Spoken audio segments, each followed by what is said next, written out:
Hair goals, teaching you, yes, you, how to grow your hair to waist length. Our soul waits for the Lord. He's our help and our shield. Amen.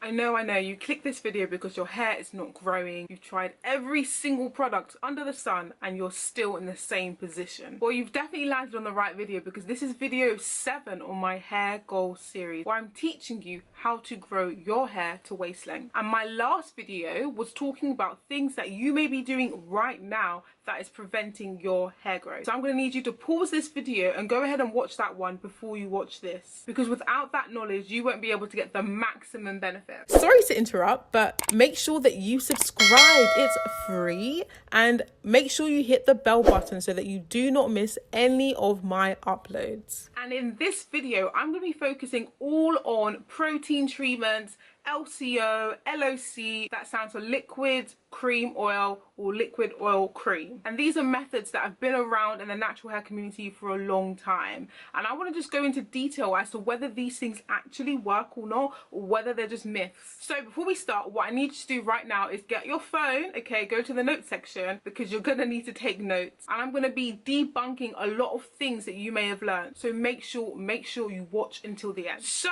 first things first. The health of your hair is dependent on 2 things: protein and moisture. It is the balance of these 2 things that actually promote healthy hair, and therefore grow your hair long as fast as you can to the best of your ability. And I know you may be saying, okay, protein, moisture, what am I supposed to be focusing on? Do I focus on both?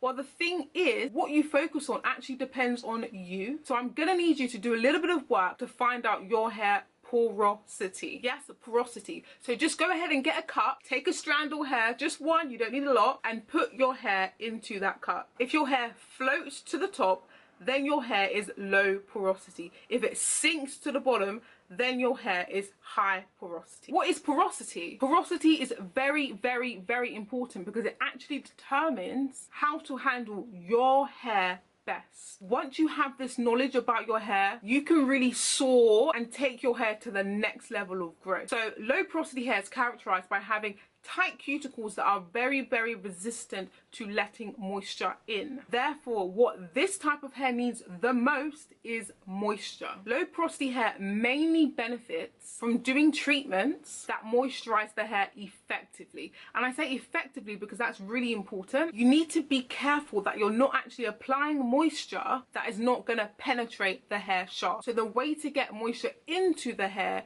is by doing things that actually cause the cuticles to lift. And the way in which you do that is steam in the shower or adding heat in the form of a steam cap. So therefore, for low porosity hair, it is best to add moisture in the shower, right after the shower, or even if you're not doing these 2 things, you can actually apply a heat cap or some form of heat to just get your cuticles to be raised to accept that moisture into the hair. Because if you do not do this, what tends to happen with low porosity hair is that products literally just sit on your hair and are not penetrating and are actually causing more harm than you think. So watch to the end because I'm going to explain that in more detail. And don't get me wrong, protein treatments benefit all hair types. However, for low porosity hair, it is not the most beneficial because your hair cuticles are already pretty tight and sturdy, so there really isn't much need for protein. Yes, there is a need for protein from time to time, but it shouldn't be your main focus in obtaining your hair goals. But if you are going to do a protein treatment, make sure you look for products that have smaller proteins, and by smaller I mean smaller in molecular size,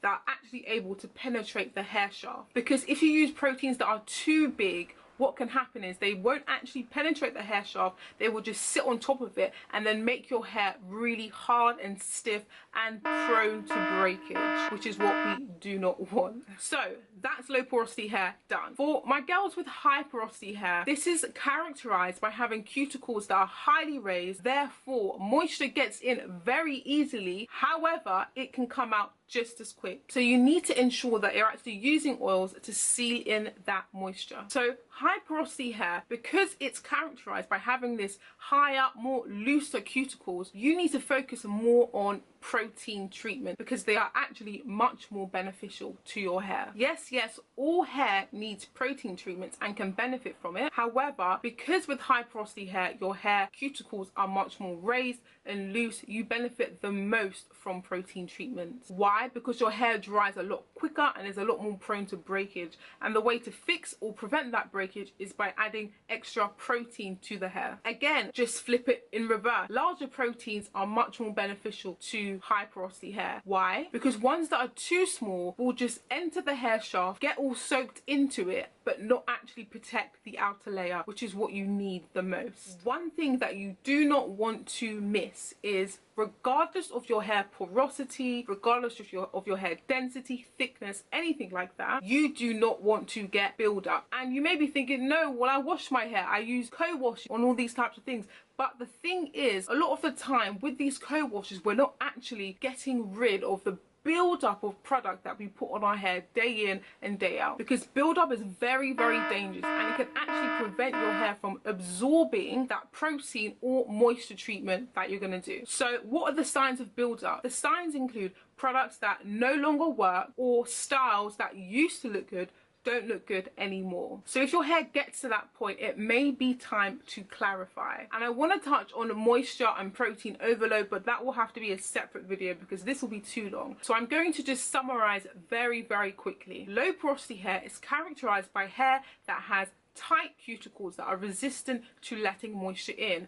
Therefore, it benefits the most from moisture treatments. Yes, you can have protein treatments there and there, but the ones that will be most beneficial to your hair is actually focusing on moisture treatments. And this can be things through using really moisturizing products. So adding honey and olive oil to your deep conditioner. I have a video all about how I make that kind of deep conditioner at home for my type 4 low porosity hair. It could also be things like adding heat to your deep conditioning session, deep conditioning overnight, using a leave-in conditioner straight after the shower or in the shower. These are all really good things to help your hair maintain that moisture that it struggles to get in the first place. On the other side, we have high porosity hair, and high porosity hair is characterized by having cuticles that are really loose and highly raised. Therefore, the most beneficial treatment to high porosity hair is protein, because with high porosity hair, the cuticles are very loose and very raised, so moisture escapes, and therefore it tends to be a lot more drier and break. So we need to make sure that we are replenishing the protein on the hair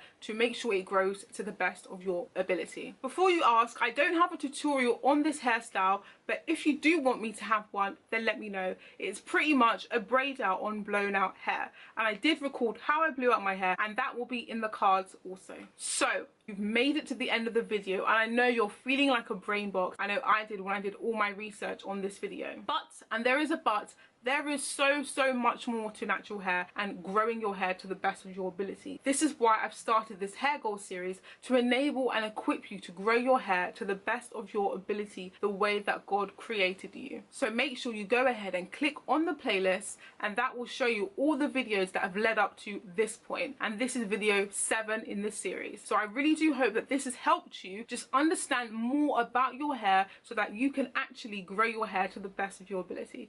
Thank you so much for watching. Stay blessed. Bye.